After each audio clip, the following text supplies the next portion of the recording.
والله من كان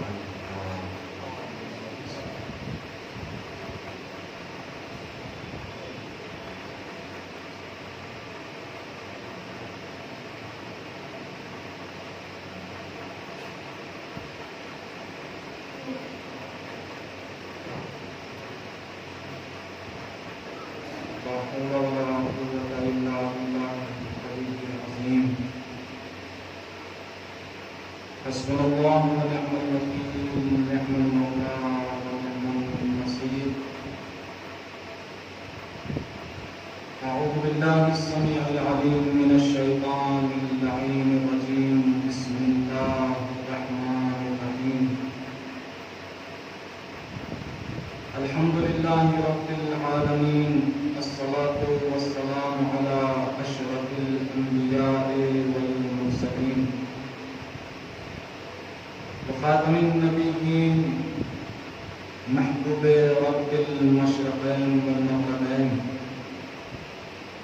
المكي المدني القرشي الهاشمي المطلبي، مولانا ومقتدانا وهادينا وناصرنا أبي القاسم محمد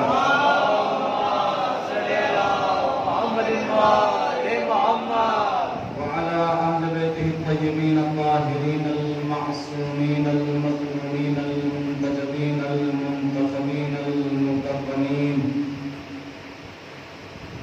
لا سيما بهجة قلب الرسول الزهراء البتول، السيدة الجليلة الجميلة، ذات الأحزان الطويلة، في المدة القليلة،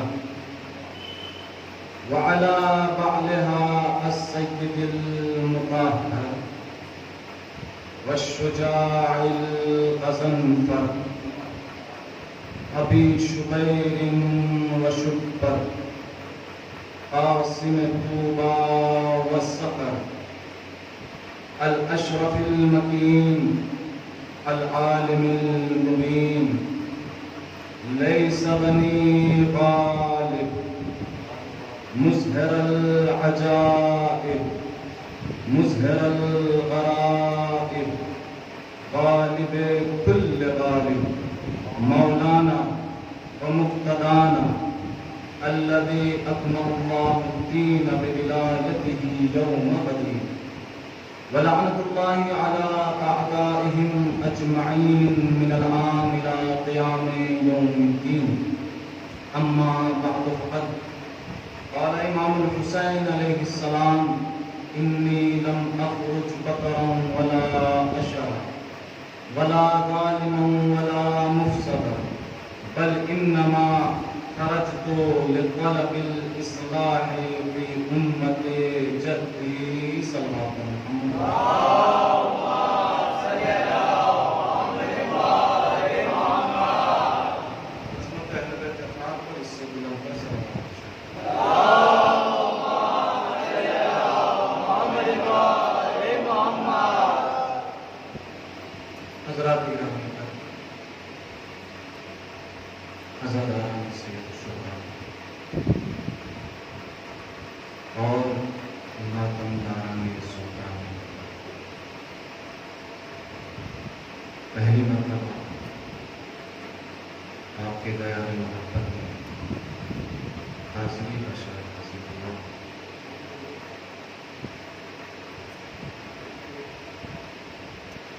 بہرحال خدا کا لاکھ لاکھ شکر ہے کہ اس نے پھر سے ایک مرتبہ اہل بیت کے چاہنے والوں کے درمیان اہل بیت کا تذکرہ کرنے کا شرف پوچھا.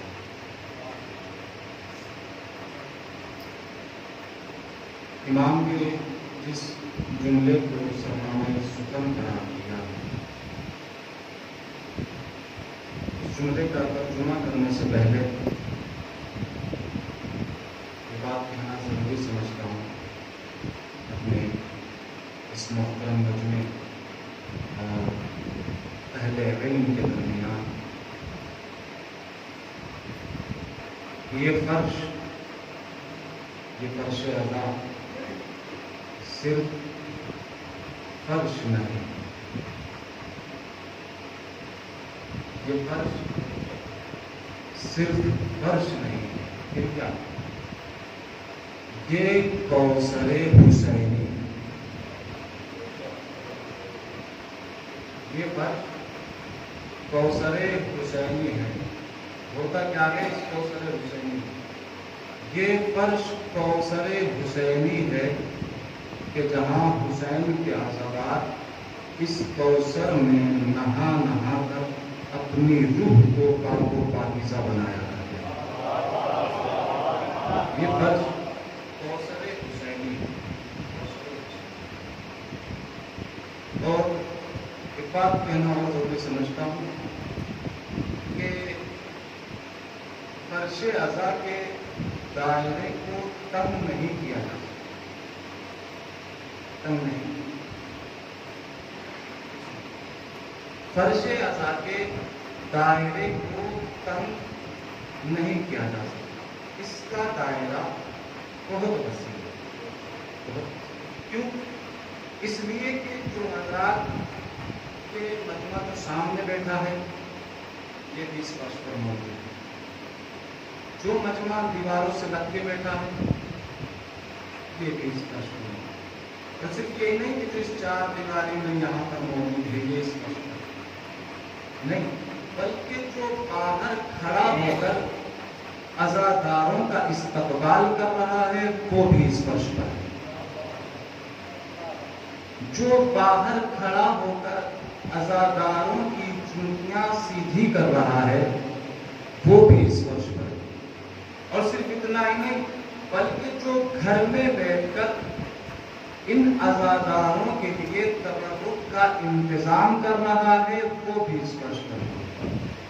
اور صرف یہ بھی نہیں بلکہ جو کسی مجبوری کے تحت یا جو اپنے وطن میں اپنے ملک میں موجود نہیں ہے اور اس لائیو ٹیلی کاسٹ کے ذریعے سے آج اس مجلس عزا کو بیٹھ کر سن رہے ہیں وہ بھی اس فرش پر موجود ہے۔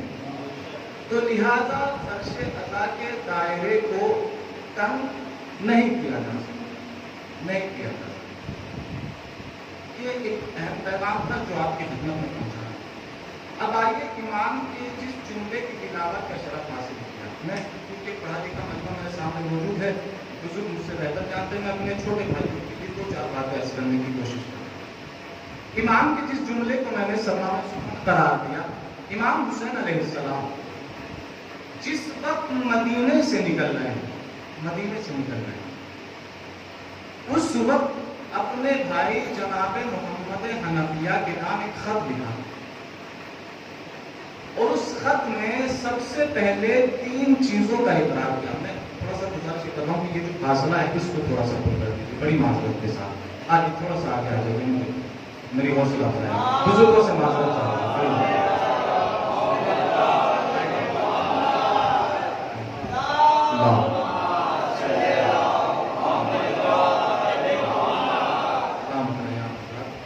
تو امام جس وقت مدینے سے نکل رہے ہیں اس وقت امام نے اپنے بھائی جناب محمد حنفیہ کے نام جو خط لکھا اس میں سب سے پہلے 3 چیزوں کا اقرار کیا۔ کس چیز کا؟ توحید، نبوت اور معاد یعنی قیامت، 3 چیزوں کا اقرار کیا۔ یشہد ان لا الہ الا اللہ، یشہد ان محمد رسول اللہ۔ اور 3 چیزوں کے اقرار کے بعد اب امام حسین نے اس جملے کو تحریر فرمایا اور اس جملے میں کربلا کے مقصد کو بیان کیا۔ امام فرماتے ہیں کہہ رہے کہ انی لم اخرج بطرا ولا اشرا ولا ظالم ولا مفسدا۔ دیکھو میں جو مدینے سے نکل رہا ہوں کسی ظلم و جور کے لیے نہیں نکل رہا۔ امام فرماتے ہیں میں مدینے سے جو نکل رہا ہوں کربلا کی طرف جو سفر ہے وہ کسی ظلم و جور کے لیے نہیں ہے، ولا ظالم ولا مفسدا، اور نہ ہی کسی فساد کے لیے۔ مولا پھر نکل کس لیے رہے ہیں؟ بل انما خرجت لطلب الاصلاح فی امت جدی، کہ میں نکل اس لیے رہا ہوں تاکہ اپنے نانا کی امت کی اصلاح کر سکوں۔ توجہ فرمائیے گا، ایک اہم پیغام آپ کی سماعتوں تک پہنچانا ہے۔ امام فرما رہے ہیں کہ میں جو نکل رہا ہوں فساد کے لیے نہیں، بلکہ کس چیز کے لیے؟ اصلاح کے لیے نکل رہا ہوں۔ یعنی امام نے اپنے اس جملے میں کربلا کے مقصد کو بیان کیا کہ دیکھو کربلا کا جو مقصد ہے وہ اصلاح ہے، فساد نہیں۔ کربلا کا جو مقصد ہے وہ اصلاح ہے، فساد نہیں۔ اب میں اپنے بزرگوں سے ایک سوال ہی کرنا چاہ رہا ہوں کہ آپ مجھے بتائیے کہ یہ مجلسیں کیا ہے، یہ عزاداری کیا ہے، یہ فرش عزا کیا ہے، یہ ماتم کیا ہے، یہ مجلسیں کیا ہے؟ یہ مجلسیں یاد ہے کربلا کی۔ توجہ، یہ مجلسیں یاد ہے کربلا کی۔ یعنی کیا مطلب؟ یعنی یہ مجلسیں شبیہ ہے کربلا ہے۔ جی، یہ مجلسیں شبیہ کربلا ہے، کربلا کی یاد ہے۔ امام نے کیا کہا؟ کربلا کا مقصد کیا ہے؟ کربلا کا مقصد اصلاح ہے، فساد نہیں۔ کربلا کا مقصد اصلاح ہے، فساد نہیں۔ اور جب یہ مجلسیں یاد ہے کربلا کی تو اب ان مجلسوں میں بھی اصلاح ہوگی، فساد نہیں۔ اور میں نے کہا جملہ پڑھا ہے میں نے آپ کی بارگاہ میں، میں نے جملہ پڑھا، ان مجلسوں میں بھی اصلاح ہوگی، فساد نہیں۔ ان مجلسوں میں بھی اصلاح ہوگی۔ آپ اندازہ تو لگائیں کس کا ماتم آپ کر رہے ہیں، کس کی عزاداری آپ منا رہے ہیں، کس شخصیت کو حسین کہا جاتا ہے۔ اسی لیے تو جوش ملی آبادی نے کہا تھا، بہت دیر سے شعر سن رہے تھے، میں بھی تھوڑے سے شعر سنا دیتا ہوں۔ جوش ملی آبادی نے کہا تھا کہ شخصیت کو حسین کہا جاتا ہے، قطرہ دل میں لیے ایک سمندر تھے حسین، قطرہ دل میں لیے ایک سمندر تھے حسین، قطرہ دل میں لیے۔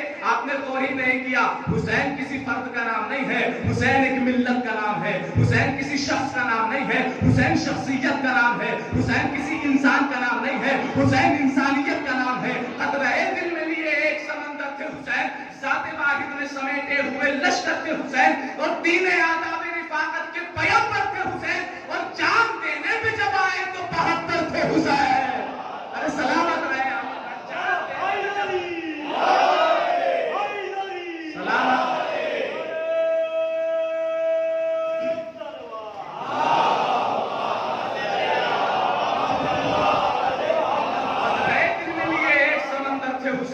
ذات واحد میں سمیٹے ہوئے لشکر تھے حسین، دین آداب رفاقت کے پیغمبر تھے حسین، جان دینے پہ جب آئے تو 72 تھے حسین۔ سر فرشتوں کے یہاں آج بھی خم ہوتے ہیں، ایسے انسان رسولوں میں بھی کم ہوتے ہیں، ایسے انسان رسولوں میں بھی کم ہوتے ہیں، ایسے انسان رسولوں میں۔ کس شخصیت کو حسین کہا جاتا ہے، کس کا ماتم آپ کر رہے ہیں، کس کی عزاداری آپ منا رہے ہیں؟ پھر جوش ملی آبادی نے کہا تھا نازش نوع بشر فخر ابو جد حسین، نازش نوع بشر، نازش۔ ارے جھانسی والوں آپ نے غور ہی نہیں کیا، جس پہ رسول خدا ناز کرے اسے حسین کہتے ہیں، جس پہ علی مرتضی ناز کرے اسے حسین کہتے ہیں، جس پہ فاطمہ زہرا ناز کرے اسے حسین کہتے ہیں، جس پہ حسن مجتبی ناز کرے اسے حسین۔ نہیں میرے عزیزو، جس پہ خدا ناز کرے اسے حسین کہتے ہیں۔ نازش نوع بشر، نازش نوع بشر فخر ابو جد حسین، نازش نوع بشر فخر ابو جد حسین، مسند و مستند و مونس و امجد تھے حسین، مسند و مستند و مونس و امجد تھے حسین۔ سجدہ کرتا تھا جسے کعبہ و معبد تھے حسین، ہائے ہائے سجدہ کرتا تھا، سجدہ کرتا تھا، سجدہ کرتا تھا جسے کعبہ و معبد تھے حسین۔ ساری دنیا جسے سجدہ کرے اسے کعبہ کہتے ہیں، کعبہ جسے سجدہ کرے اسے حسین کہتے ہیں۔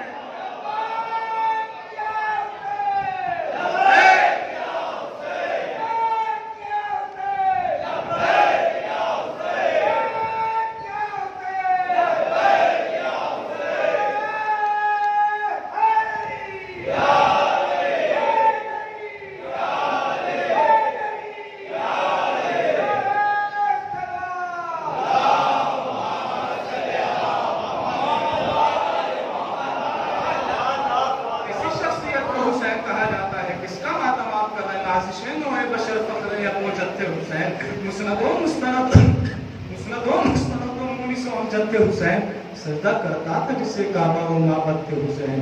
یہ نہ ہوتے تو یقین سید گماں ہو جاتا، آخری شعلہ پیغام دھواں ہو جاتا، آخری شعلہ پیغام دھواں ہو جاتا، آخری شعلہ خدا کی قسم نہ ہوتے حسین تو کون تھا کہ جو مسجدوں سے اللہ اکبر کی صدائیں بلند ہوتی؟ اگر حسین نہ ہوتے تو کون تھا کہ جو زمانے میں لا الہ الا اللہ کا پرچم بلند کرتا؟ اگر حسین نہ ہوتے تو کون تھا کہ جو کعبے کی طرف سجدہ کرتا؟ اگر حسین نہ ہوتے تو کون تھا کہ جو زمانے میں اشہد ان محمد رسول اللہ کا نعرہ لگتا؟ یہ کس کی قربانیوں کا نتیجہ ہے؟ کہ اسی ایک سفر کا نتیجہ ہے کہ جو حسین نے مدینے سے کربلا کی طرف چل رہے ہیں، حسین بہت حسین نکل رہے ہیں مدینے سے، مقصد کیا ہے؟ اصلاح، فساد نہیں، فساد۔ اب آپ مجھے بتائیے کہ اگر امام حسین مدینے سے تنہا نکل، کوئی نہ ہوتا ساتھ میں، نہ سید سجاد، نہ جناب زینب کبریٰ، نہ ام کلثوم، نہ فاطمہ بنت حسین، جو بھی شخصیتیں تھی کہ جنہوں نے بات کربلا ایک کردار نبھایا ہے، یہ شخصیت نہ ہوتی، حسین تنہا ہوتا، حسین تنہا، تو کیا حسین قتل نہ ہوتے؟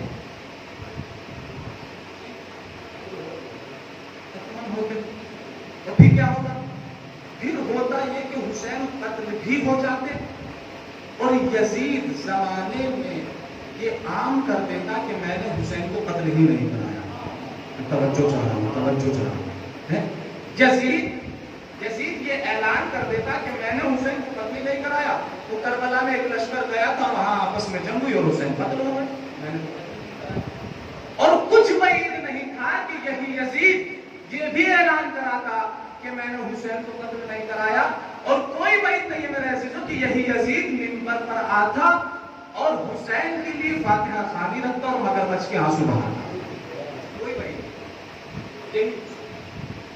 اگر حسین تنہا چلتے، اگر حسین تنہا نکلتے تو کیا ہوتا؟ کیا ہوتا؟ کربلا میں دفن ہو کر رہ جاتے۔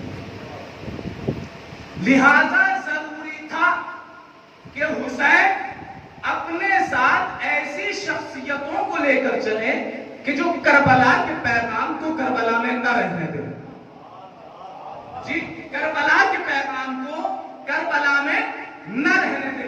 لہذا اب حسین چلے، سید سجاد کو لیا، زینب کبریٰ کو لیا، ام کلثوم کو لیا، فاطمہ بنت الحسین کو لیا۔ کیوں؟ اس لیے کہ ان کو بعد کربلا روز عاشورہ کے بعد ایک اہم کردار نبھانا تھا، ان کے کاندھوں پہ ایک اہم ذمہ داری تھی۔ لہذا حسین لے کر چلے۔ کیوں لے کر چلے؟ کیوں لے کر چلے؟ تاکہ کوئی بازار کوفہ میں بولے، تاکہ کوئی دربار ابن زیاد میں بولے، کوئی بازار شام میں بولے، کوئی دربار یزید میں بولے، کوئی دمشق کی جامع مسجد میں بولے۔ اور یہی وجہ ہے کہ حسین، یہی وجہ ہے کہ فارسی زبان کا ایک عظیم مصرع کسی شاعر نے کہا تھا کہ کربلا در کربلا میں ماند اگر زینب نہ ہوئی۔ کربلا میں دفن ہو جاتی اگر زینب نہ ہوتی۔ توجہ نہیں کیا آپ نے؟ کربلا میں دفن ہو جاتی اگر زینب نہ ہوتی۔ لہذا حسین ایسی شخصیتوں کو لے کر چلے تاکہ کربلا کا پیغام کربلا میں دفن نہ ہو سکے، دفن نہ ہو سکے۔ لہذا اچھا میں ایک سوال آپ سے کرتا ہوں، آپ یہ بتائیے کہ جو کربلا کا جو سانحہ ہے، یہ جو واقعہ ہے، یہ جو کربلا رونما ہوئی ہے، یہ کوئی منصوبہ ہے یا کوئی ایسی حادثہ ہے؟ بھائی یہ جو یزید تھا، یہ کوئی ایسے اٹھ آ گیا تھا کہ جیسے دیوار میں سے کام کھجورا نکل آتا ہے، ایسے ہی؟ یہ نہیں، منصوبہ تھا، منصوبہ تھا۔ اچھا منصوبہ ایک طرف سے تھا یا دونوں طرف سے؟ جی ہاں، منصوبہ دونوں طرف سے تھا۔ توجہ جملے پر، منصوبہ دونوں طرف سے تھا۔ ایک طرف سے منصوبہ یہ تھا کہ دین مٹ جائے، دوسری طرف سے منصوبہ یہ تھا کہ دین بچ جائے۔ منصوبہ تو دونوں طرف سے تھا، منصوبہ تو دونوں طرف سے تھا۔ اور یہ منصوبہ نہیں ہے تو کیا ہے؟ یہ منصوبہ نہیں، آپ مجھے بتائیے جو روز عاشورہ کے بعد جو خطبات دیے گئے ہیں، کیا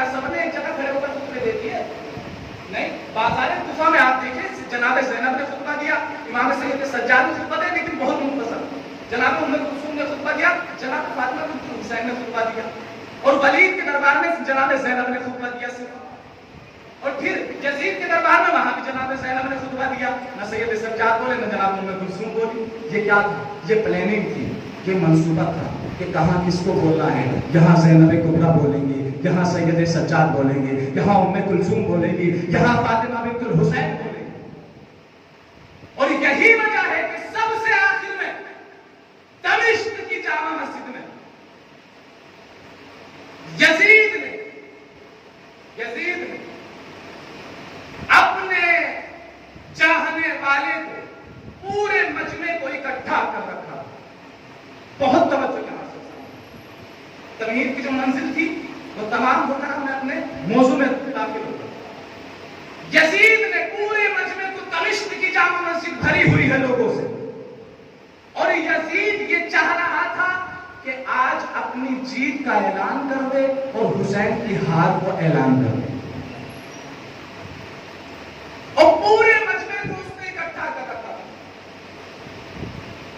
اور اپنے پیسوں سے خریدے ہوئے خطیبوں کو وہاں بلا رکھا تھا. اور ان کی ذمہ داری یہ تھی کہ وہ منبر پر جائیں اور جانے کے بعد بنی امیہ کے فضائل پڑھیں، معاویہ کے فضائل پڑھیں، یزید کے فضائل پڑھیں، اور نعوذ باللہ خاتم بدہن اہل بیت کو برا بلا کریں، ان پر سب کریں، ان پر لعن کریں. نعوذ باللہ ان کی ذمہ داری ہے. اب اس مجمع میں کہ جہاں چاہنے والے یزید کے، سپاہی یزید کے، خریدے ہوئے خطیب یزید کے، سب کچھ یزید کا، اس مجمع میں جہاں خطیبوں کی ذمہ داری تھی کہ بنی امیہ کے فضائل پڑھیں اور اہل بیت کو برا بھلا کہیں، اسی مجمع میں امام سید سجاد کو ایک خارجی عنوان دے کر وہاں پر لایا گیا. خارجی کہتا ہے، خارجی کسے کہتے ہیں؟ بزرگ مجھ سے بہتر جانتے ہیں، چھوٹے بچوں کے لیے پڑھو. خارجی کسے کہتے ہیں؟ جو خلیفۃ المسلمین اور امام المسلمین کے خلاف خروج کرتا ہے اس کو خارجی کہا جاتا ہے. اس کو خارجی کہا. تو یزید نے یہ کہا تھا، یزید خود کو خلیفۃ المسلمین کہہ رہا، اپنے آپ کو امام المسلمین کہہ رہا. لہذا اب اس نے یہ کہا کہ اس جوان نے میرے خلاف خروج کیا ہے. اب امام سید سجاد کو وہاں پر ایک خارجی جوان کہہ کر لایا گیا. بہت توجہ جاننا، خارجی جوان کہہ کر وہاں پر لایا گیا. اب یزید نے حکم دیا اپنے خریدے ہوئے خطیب کو کہ جاؤ منبر پر جاؤ اور بنی امیہ کے فضائل پڑھو. اب وہ خطیب منبر پر پہنچا اور اس نے آنے کے بعد بنی امیہ کے فضائل پڑھنا شروع کیے، اور وہ یہ کہہ رہا تھا فضائل پڑھتا پڑھتا کہ اگر تم خیر دنیا و آخرت چاہتے ہو تو امیر شام یعنی معاویہ اور یزید سے منسلک ہو جاؤ. توجہ نہیں کی آپ نے. وہ یہ کہہ رہا تھا کہ اگر تم خیر دنیا و آخرت چاہتے ہو تو معاویہ اور یزید سے منسلک ہو جاؤ. ہمیں اس بے وقوف کو اتنا نہیں معلوم تھا کہ جنہیں خود اپنی آخرت کا معلوم نہ ہو. توجہ چاہ رہا ہوں، توجہ ذرا سا ساتھ دیجیے میرا تھوڑا سا. جنہیں خود اپنی آخرت کا معلوم نہ ہو وہ دوسرے کی آخرت کا ذمہ دار کہاں سے ہوں گے؟ اگر دوسرے کی آخرت کے تو ذمہ دار وہی ہو سکتے ہیں کہ جو قسیم النار والجنہ ہو، جو قسیم النار والجنہ ہو. لہذا اب یہ منبر پر پہنچا، بنی امیہ کے فضائل پڑھ رہا تھا اور اہل بیت کو برا بھلا کہہ رہا تھا، سب کر رہا تھا، نعوذ باللہ خاتم بدہن لعن کر رہا تھا. اب اسی جوان کو کہ جس کو خارجی بتایا گیا تھا، خارجی کہہ کر لایا گیا تھا، اس جوان نے جیسے ہی اس خطیب کو سنا اور سننے کے بعد اس جوان نے اپنے سر کو اٹھایا اور اٹھانے کے بعد کہا ویلک ایھا الخاطب. توجہ، ویلک ایھا الخاطب، وائے ہو تجھ پر او خطیب، اشتریتا مرضات المخلوق بسخط الخالق. تو لوگوں کو راضی کرنے کے لیے اللہ کو ناراض کر رہا ہے. تھوڑا سا توجہ ہے.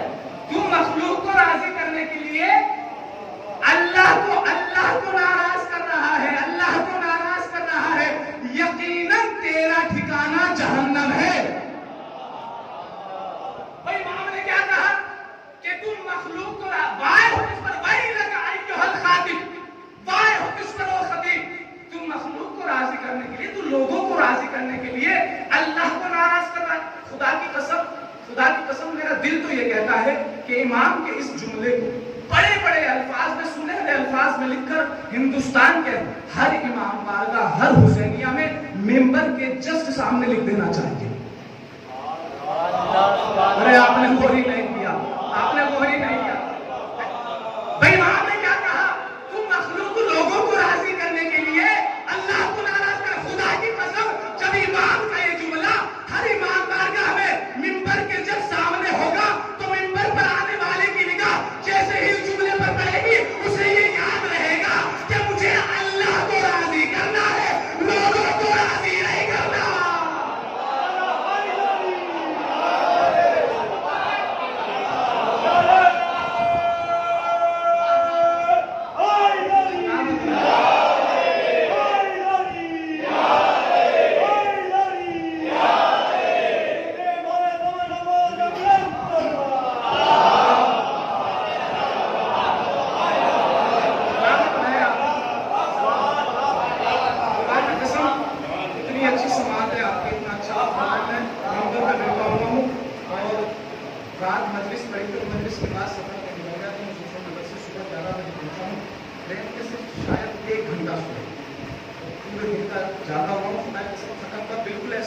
آپ حضرات ایسے ہی ساتھ دیتے رہیے, انشاءاللہ آج کی مجلس آپ کے حوالے ہوگی. سنیے امام نے کیا کہا, تو لوگوں کو راضی کرنے کے لیے اللہ کو ناراض کر رہا ہے, یقیناً تیرا ٹھکانہ جہنم ہے. توجہ, یقیناً تیرا ٹھکانہ جہنم ہے. تو یزید کو راضی کرنے کی کوشش کر رہا ہے, تو جہنم میں جائے گا. آپ نے غوری نہیں کیا, تو یزید کو راضی کرنے کی کوشش کر رہا ہے, تو جہنم میں جائے گا. اب ذرا اندازہ تو لگائیے, یہ جو لوگ یزید رضی اللہ کے نعرے لگا رہے ہیں,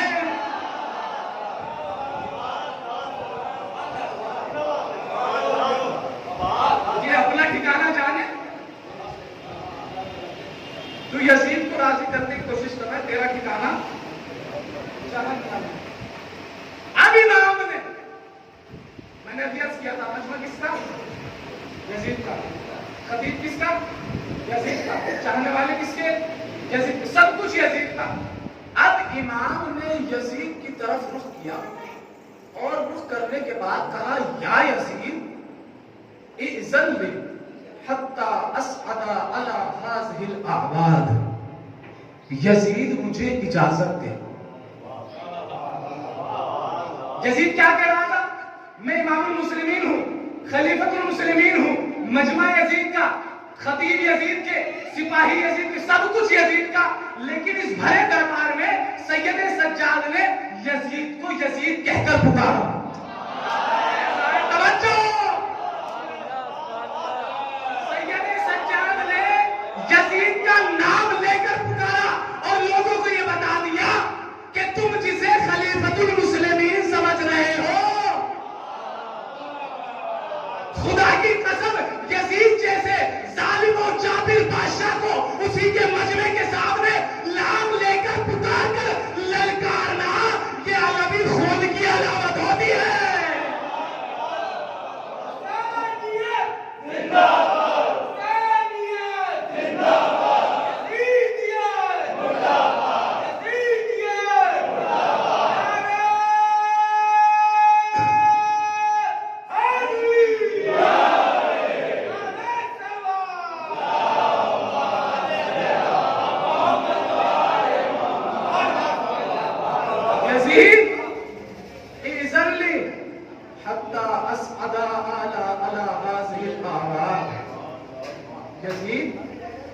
مجھے اجازت دے تاکہ میں اس لکڑیوں کے ڈھیر پر جاؤں. ارے سلامت رہے آپ کے سماعت, سلامت رہے آپ. میں جو کچھ کہنے سے پہلے جملے کی تہ تک آپ پہنچ گئے. یزید مجھے اجازت دے تاکہ میں اس لکڑیوں کے ڈھیر پر جاؤں. تو مجھ سے بہتر کرنے کو سنا ہوگا, جس منتر سے بنی امیہ کے فضائل پر بچائیں. میں جملہ بدل کر کہتا ہوں, اما